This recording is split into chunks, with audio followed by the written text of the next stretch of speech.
स्वागत आहे विज्ञानच्या एका नवीन व्हिडिओमध्ये। तर आजच्या व्हिडिओमध्ये आपण की मोशनचे इक्वेशन जो आहे, मोशनचं इक्वेशन म्हणजे गतीचे समीकरण हे पहिलं बघणार आहोत। तर पहिल्यासारख्या व्हिडिओमध्ये मी तुम्हाला सांगतो की बाबा मागचं जे रिव्हिजन आहे ते चांगल्या प्रकारे करत जावं, ठीक आहे। आणि सतत मी सांगत असतो की मागचं जेवढं झालंय त्याचं रिव्हिजन करून आजचा पॉईंट हा त्याच्यावर डिपेंड असतो।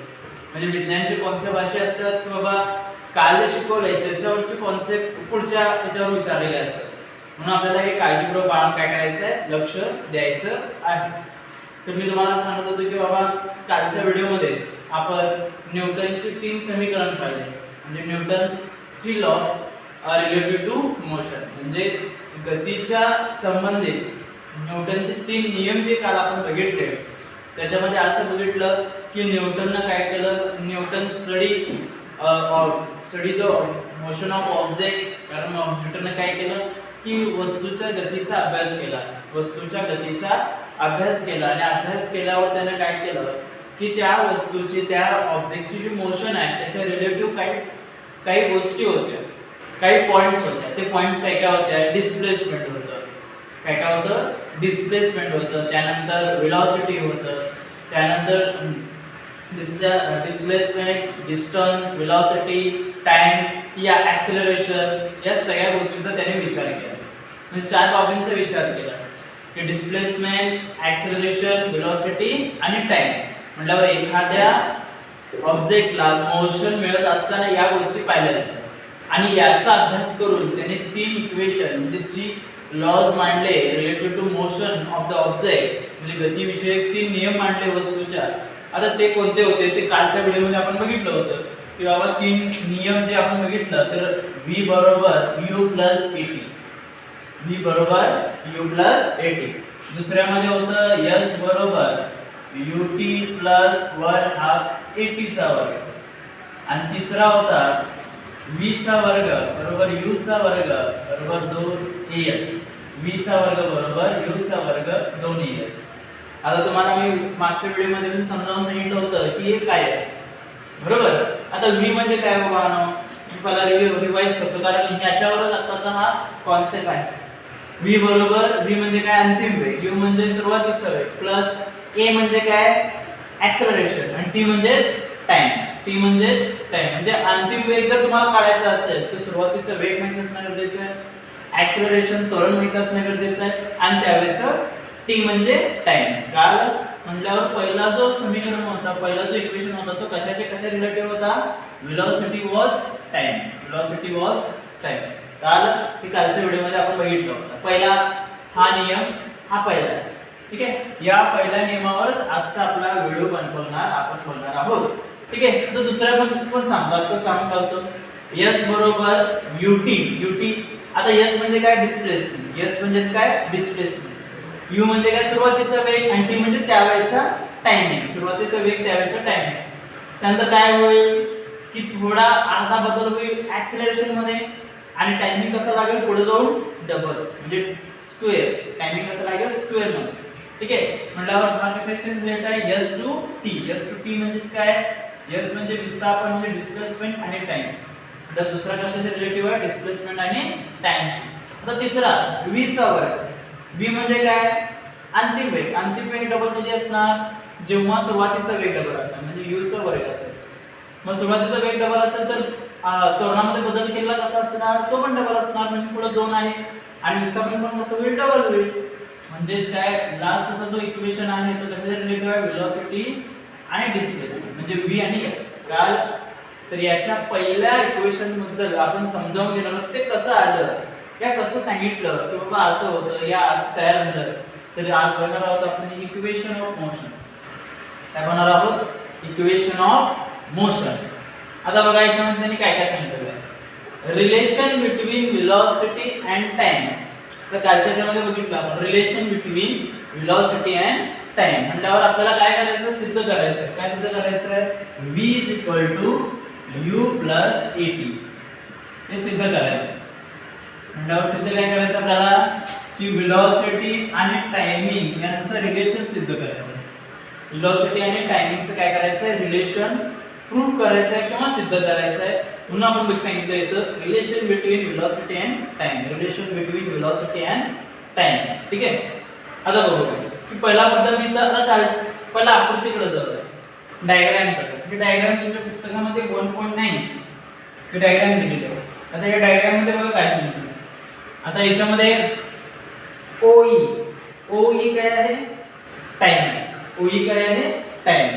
ठीक आहे. त्यानंतर याच्यामध्ये आता D हा सुरुवातीचा बिंदू आहे, पॉइंट आहे, सुरुवातीचा पॉइंट. C हा काय अंतिम, V इथे दिलेला आहे. ठीक आहे. तर यानुसार आपण काय करू, आता इथे वेलोसिटी दिलेला आहे, इथे टायमिंग दिलेला आहे, ज्यावर x ऍक्सिस वर टायमिंग आहे आणि y ऍक्सिस वर काय आहे, वेलोसिटी दिलेली आहे. काल तर याच्याबद्दल आपण माहिती करून घेऊया. आता पहिला मुद्दा बघा, the initial velocity of object u. सर्वांना माहिती आहे इनिशियल वेलोसिटी कशाने दाखवतात, u ना. म्हणजे आपण आता बघूया की याच्यामध्ये इनिशियल वेलोसिटी कुठे आहे बघा, OD काय आहे, इनिशियल वेलोसिटी. म्हटल्यावर याला u मानलेलं आहे या ओढीला, कारण इथनं सुरुवात झालेल्या वस्तूला चालण्याची, म्हणजे गती प्राप्त झाली OD ला, म्हणून u आहे. OD काय आहे, हा u आहे. म्हटल्यावर काय, सुरुवातीचा वेग आहे, म्हणून सांगितलेलं आहे the initial velocity of object u OD. म्हटल्यावर हे u आहे, OD काय आहे, u आहे. म्हटल्यावर हा सुरुवातीचा वेग आहे. इनिशियल वेलोसिटी सुरुवातीचा वेग आहे कोणाचा, एखाद्या ऑब्जेक्टचा, एखाद्या वस्तूचा. काल आता दुसरा, final velocity of object v OC. आता v फायनल म्हणजे काय, v. आता फायनल वेलोसिटी काय कुठे आहे बघा, आता इथे v मध्ये असणार, हा v आहे का. म्हटल्यावर इथे काय येणार, OC काय आहे, फायनल वेलोसिटी OC. कारण आपण d पासून धरू शकत नाही, कारण इथनं सुरुवात झाली ना. फायनल वेलोसिटी कसं काढतो आपण, सुरुवातीचा वेग पण माहित असणं गरजेचं आहे आणि लास्टचा वेग. म्हणून O पासून C काय झाला, v. O पासून C, कारण इथनं वस्तू चालू झालेली आहे, इथनं नाही, इथनं चालू झालेलं म्हणजे OD हा सुरुवातीचा आहे आणि OC हा काय आहे, फायनल आहे. म्हणून काय आहे, final velocity of object v OC. काल हे OD कसं आलं आणि OC कसं आलं, काल बघा. The initial velocity of object u म्हणजेच काय, इनिशियल वेलोसिटी OD आहे.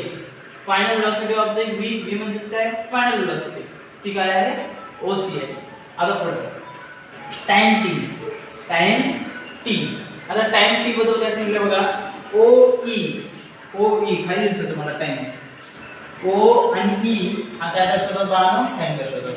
OE काय दर्शवतात, टाइम. म्हणजे काय, OE हे टायमिंग आहे, हे OE काय आहे बाळांनो, टाइम दर्शवतो. त्यावर हा जो ग्राफिकल मेथड ज्याला म्हणतो की मोशनचे इक्वेशन सांगण्याचा, ही ग्राफिकल मेथड वापरून आपल्याला काय करायचं आहे, हे सोडवायचं आहे. ठीक आहे. आता बघा पुढे चौथा मुद्दा आपण मांडला ऍक्सेलरेशनचा. चौथा मुद्दा आपण काय मांडला, ऍक्सेलरेशन. मला सांगा ऍक्सेलरेशन म्हणजे काय, मला सांगा ऍक्सेलरेशन इथं relation between velocity and time दिले. मग ऍक्सेलरेशनचा संबंध काय याच्यामध्ये, का दिले त्यांनी, ऍक्सेलरेशन वरून हे सिद्ध का केलं त्यांनी की v u at का केलं, का सांगितलं असेल. ऍक्सेलरेशनचा संबंध का आला, कारण मी पहिला सांगितलं होतं acceleration is the rate of change of velocity. म्हटल्यावर ऍक्सेलरेशन कशाशी रिलेटिव्ह आहे, वेलोसिटी. ऍक्सेलरेशन कशाशी रिलेटिव्ह आहे, वेलोसिटीशी, बरोबर. म्हणून इथे ऍक्सेलरेशन दिसतंय, इथे वेलोसिटी दिसते ना तुम्हाला, v फायनल वेलोसिटी आणि इनिशियल वेलोसिटी. तर ऍक्सेलरेशन हे वेलोसिटी मध्ये बदल केला तर ऍक्सेलरेशन येतं. म्हणून इथे ऍक्सेलरेशन काय घेतलं, काय आलं म्हणजे वेलोसिटी. इथं हा जो आपण सिद्ध करणार आहोत वेलोसिटी अँड टायमिंग चे दिले बघा, वेलोसिटी अँड टायमिंग म्हणजे इथं वेलोसिटी आहे म्हटल्यावर तिथं काय आहे, ऍक्सेलरेशन आहे, आणि ऍक्सेलरेशन आहे तिथं वेलोसिटी आहे. काल पुढं म्हणजे ऍक्सेलरेशन साठी काय वापरतो आपण, स्मॉल a. ऍक्सेलरेशन साठी काय वापरतो, स्मॉल a. ठीक आहे. Change in velocity divided by time, change in velocity divided by time. Acceleration साठी आपण दोन सूत्रे वापरले होते. ऍक्सेलरेशन साठी आपण काय वापरले होते, दोन सूत्र वापरले होते. ते दोन सूत्र कोणते होते, तर पहिला असं वापरला होता a चेंज इन वेलोसिटी, मी फक्त v करतो डिवाइडेड बाय टाइम असं होतं ना. आणि त्यानंतर a v u divided by time असं होतं, बरोबर. तर इथं दोन ते सूत्र वापरलेले आहेत. म्हणजे ऍक्सेलरेशन कशाने डिनोटेट करतात, स्मॉल a. ठीक आहे. पुढे सांगितलेलं आहे change in velocity divided by time, change in velocity divided by time, change in velocity divided by time. आता change in velocity divided by time, मग ही वेलोसिटी कशी चेंज झाली आहे, कशी बदलली आहे ते सांगितलेलं आहे। म्हणजे कशी बदलली आहे, फायनल वेलोसिटी कशी बदलली आहे, final velocity minus initial velocity divided by time. He change velocity कशी झालेली आहे, final velocity initial velocity divided by time. म्हटल्यावर मी असं जर लिहिलं v u divided by t, म्हटल्यावर final velocity minus initial velocity divided by time t। तर final velocity साठी काय वापरलंय आपण, ओसी। फायनल वेलोसिटी साठी ओसी म्हणजे ओसी इथे घ्यायचं, इनिशियल वेलोसिटी साठी काय वापरलंय ओडी, ओडी इथे घ्यायचं डिवाइडेड बाय टी। ठीक आहे, OC minus OD divided by T. त्यावर ओसी मधनं ओडी मायनस केला, ओसी मधनं ओडी मायनस केला म्हणजे काय केला, फायनल वेलोसिटी मधून इनिशियल वेलोसिटी वजा केली, फायनल वेलोसिटी मधनं इनिशियल वेलोसिटी वजा केली। म्हटल्यावर आपल्याला काय मिळतं बघा, फायनल वेलोसिटी आणि इनिशियल वेलोसिटी वजा केली तर आपल्याला सीडी मिळेल। काय मिळतं, सीडी, सी डी कुठे आहे बघा, सी आणि हा डी, सी आणि डी म्हटल्यावर वेलोसिटी मधला चेंज दिसतो। वेलोसिटी मधला काय दिसतं आपल्याला, चेंज। काय वजा केल्यावर, ओडी मधनं नाही ओसी मधनं ओडी वजा केल्यावर आपल्याला काय मिळतं, सीडी मिळतं। म्हटल्यावर इथे लिहितो बघा, ओसी मधनं आपण काय वजा केला, ओडी, म्हटल्यावर काय फायनल वेलोसिटी मधनं इनिशियल वेलोसिटी वजा केली। ही आहे तुमची इनिशियल वेलोसिटी आणि ही आहे पूर्ण फायनल वेलोसिटी, आणि हे केल्यावर आपल्याला काय मिळतं, हे सीडी मिळतं, सीडी, सीडी म्हटल्यावर वेलोसिटी मधला चेंज मिळतो। वेलोसिटी मधला काय मिळतो, चेंज, म्हटल्यावर सीडी काय, वेलोसिटी मधला चेंज। आणि म्हणजे सीडी बरोबर, म्हणून सीडी हा वेलोसिटीला चेंज आहे आणि वेलोसिटीला चेंज म्हटल्यावर ऍक्सेलरेशन मधला चेंज आणि त्याला लागलेला टाइम, त्याला लागलेला टाइम म्हटल्यावर सीडी म्हणजे वेलोसिटी मधला जो चेंज आहे, म्हणजे वेलोसिटी मध्ये चेंज झाला म्हटल्यावर ऍक्सेलरेशन तिथं आलं आणि ऍक्सेलरेशन आलं म्हटल्यावर तिथं टायमिंग पण आलं, म्हणून तिथं सीडी बरोबर 80, म्हणून सीडी बरोबर 80। काल ओसी मधनं ओडी केल्यावर आपल्याला काय मिळतं, सीडी मिळतं। म्हटल्यावर अंतिम वेगामधनं सुरुवातीचा वेग मायनस केला की तुम्हाला सीडी मिळतं, म्हटल्यावर वेलोसिटी मधला चेंज मिळतो आणि वेलोसिटी मधला चेंज मिळाल्यावर आपल्याला ऍक्सेलरेशनचं चेंज कळतं, म्हणजे ऍक्सेलरेशन मिळतं आणि त्याचं टायमिंग मिळतं। काल आपल्याला इथे ऍक्सेलरेशन आणि त्याचं टायमिंग मिळालेलं आहे। काल इथपर्यंत आपण आलेलो आहोत। आता बघा, from the graph BE is equal to AB plus AE, तर बी कुठे आहे बघा इथे, BE plus AB plus AE बघा, BE आता इथला तसंच आपण केलं तसंच बघूया। BE म्हटल्यावर अंतिम वेग असणार आहे पूर्ण BE, हा B, मग BE कसं मिळणार आपल्याला, AB plus AE, बरोबर आहे ना, की अंतिम जर तुम्हाला काढायचं असेल पूर्ण, हा पूर्ण जर काढायचा असेल AB, तर तुम्ही काय करणार, काय प्लस करणार, AE plus AB जातं बघा। BE जर तुम्हाला काढायचं असेल, हा B आणि हा E याचं एकूण जर चेंज काढायचं असेल वेलोसिटी मधला, तर तुम्ही काय करणार की AB plus AE करायचं, तुम्हाला सगळ्याच हे काय मिळतं, चेंज ऑफ वेलोसिटी मिळते, चेंज ऑफ वेलोसिटी इथं मिळते। म्हणून from the graph BE is equal to AB plus AE, काल तर हे असं त्यांनी सांगितलेलं आहे। समजा draw parallel line x axis passing through the D, बघा त्यांनी काय सांगितलेलं आहे, आता मी तयारच केलेलं आहे। D मधनं एक पॅरलल लाईन काढायची असं आणि इथं B पर्यंत त्याला काय करायचं आहे, पोहोचवायचं आहे। म्हटल्यावर क्रॉस गेली पाहिजे, O पासून असं क्रॉस गेली पाहिजे, O पासून क्रॉस गेली पाहिजे, म्हणून ते लिहिलेलं आहे बघा, draw parallel line x axis, बघा पॅरलल x axis इथनं खालनं या एक्सिस वरून, म्हणजे पॅरलल कशाला पाहिजे, x axis ला, म्हणजे असंच गेली पाहिजे, B पर्यंत गेली पाहिजे, ती कुठं निघाली ती D पासून, म्हणजे तिथं D लिहिलेलं आहे। क्रॉस कोणाला झालेला आहे, O ला असं क्रॉस झालेलं आहे, क्रॉस द लाईन BE आणि कुठे गेलेली आहे ती BE, इथं BE ला पोहोचलेली आहे, म्हणजे इथं पोहोचलेली आहे BE ला, काल तर हे लक्षात ठेवा, हे BE कसं आलं काल, हे BE, तुम्हाला रेट ऑफ चेंज काढायचं आहे, AB plus AE करायचं, तुम्हाला सगळ्याच BE मिळतं, काय मिळतं, BE म्हटल्यावर BE म्हणजेच काय असणार आहे, V असणार आहे, BE म्हणजेच काय, V असणार आहे। जसं इथं आपण बघितलं, हा जो बी ई आहे, बी पासून ई किंवा ई पासून बी कडे गेला तर तिथं व्ही मिळणार. व्ही म्हणजे अंतिम वेग. म्हणल्यावर इथनं एक वस्तू चालली आणि तसं चालत चालत पुढे गेली, rate of change of velocity B पर्यंत पोहोचली म्हणल्यावर ते झालं व्ही, म्हणल्यावर अंतिम वेग. अंतिम वेगला पोहोचली ना ती, आणि त्यानंतर आपल्याला मिळेल, तर हे झालं आपलं व्ही, हे झालं आपला व्ही.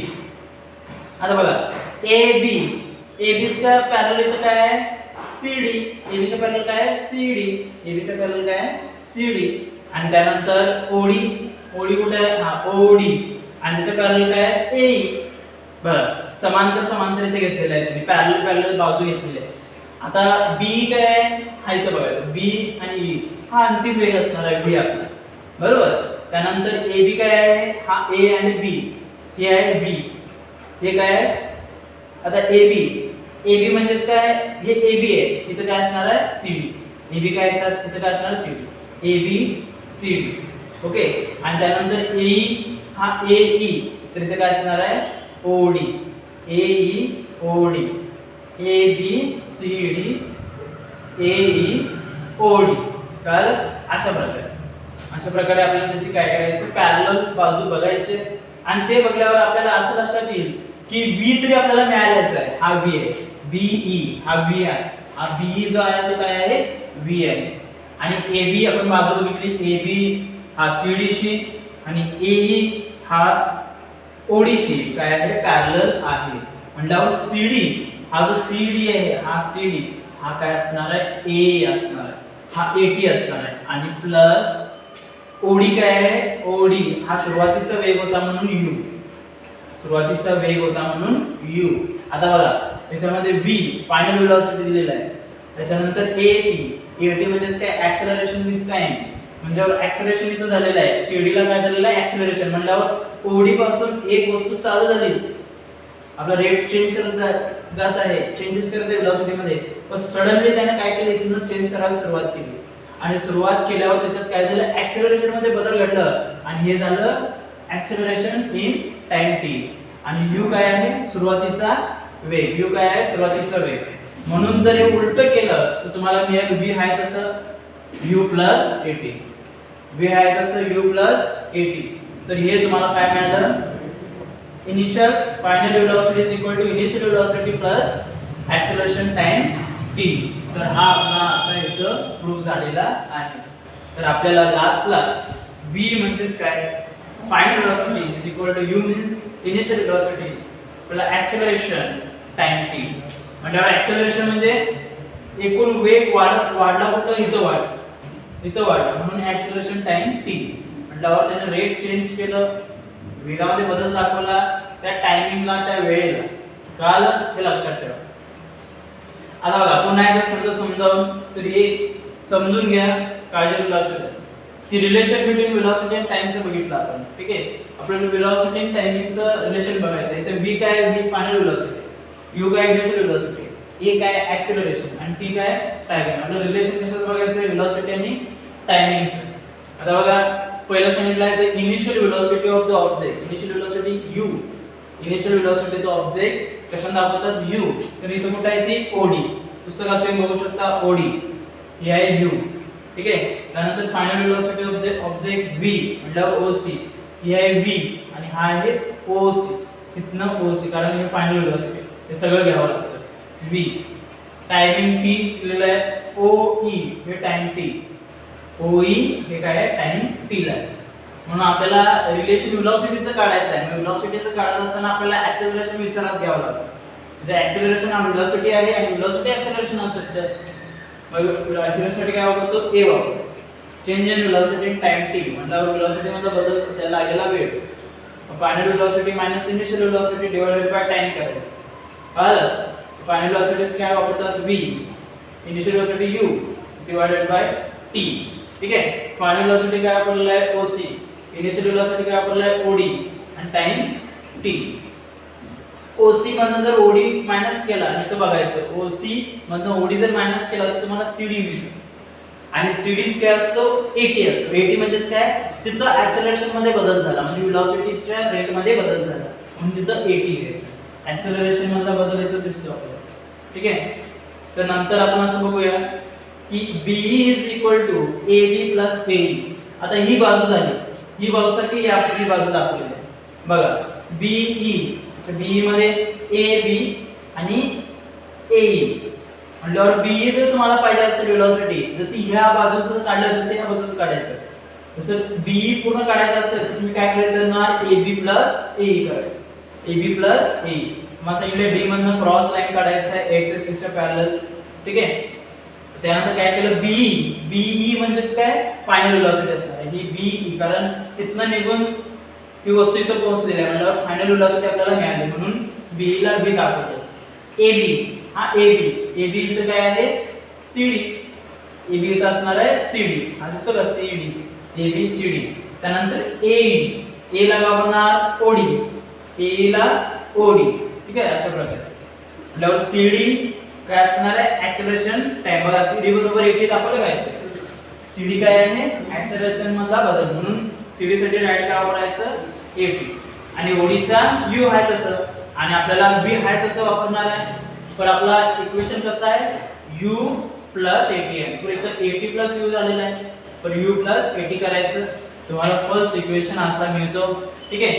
तर हे झालं आपला पहिला इक्वेशन. हे काय आहे, पहिलं इक्वेशन. तर याच्यामध्ये कायच अवघड नाही आहे, फक्त काय करा, लक्षात करून काळजीपूर्वक कसं काय आलं हे लक्षात घ्यायचं.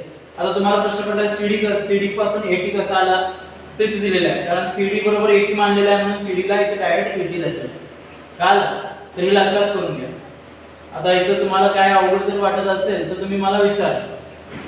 आता बघा की हे पूर्ण आता आपण बघितलेलं आहे, फक्त हे एका इक्वेशनचं आहे, फक्त एका इक्वेशनचं इथं समजावून सांगितलेलं आहे. फक्त परीक्षेला तुम्हाला याच्यावर प्रश्न कसे विचारतात बघा, फक्त डायरेक्ट प्रश्न विचारतात की तुम्हाला Newton motion relative to motion first law लिहा म्हणतात, की इक्वेशन लिहायला म्हणतात. फक्त इक्वेशन प्रूफ करायला सांगितलं नाही. हे प्रूफ आहे, हे काय आहे, सगळा प्रूफ दाखवलेला आहे तुम्हाला, म्हणजे सिद्ध केलेलं. म्हणजे काय केलेलं आहे, पूर्णपणे सिद्ध करून दाखवलेलं आहे तुम्हाला. काल म्हणून पहिला तुम्हाला काय येणं गरजेचं आहे हे जर तुम्हाला समजायचं असेल तर पहिला ते ग्राफिकल मेथड समजली पाहिजे गेल्या व्हिडिओमध्ये, आणि त्याचबरोबर 3 इक्वेशन आणि त्याचं रिलेशन कळालं पाहिजे.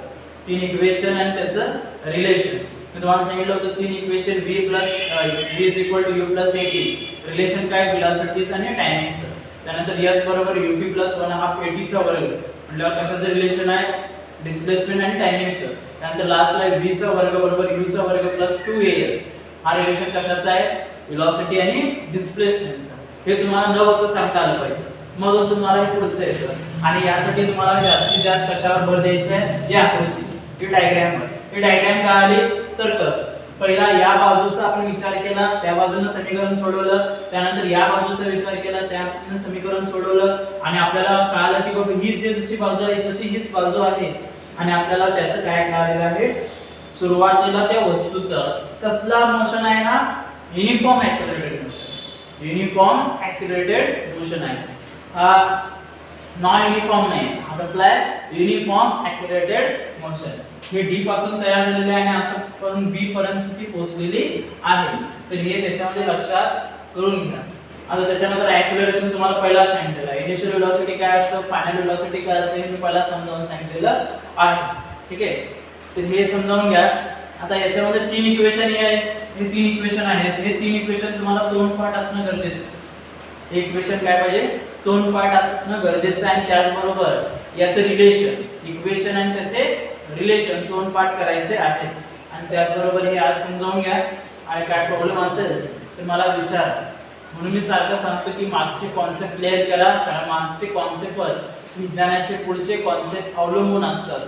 म्हणून तुम्ही काय करायचं आहे, मागचे कॉन्सेप्ट क्लिअर करत जावा, म्हणजे तुम्हाला लगेच कळणार आहे. नाहीतर AT म्हणजे काय, नंतर V म्हणजे काय, U म्हणजे काय, S म्हणजे काय, हे सगळं तुम्ही विचारत बसला. म्हणून काय करा, मागचं जेवढे कॉन्सेप्ट आहेत ते क्लिअर करा, म्हणजे तुम्हाला पुढचं इझिली समजावून जाईल. ठीक आहे. धन्यवाद.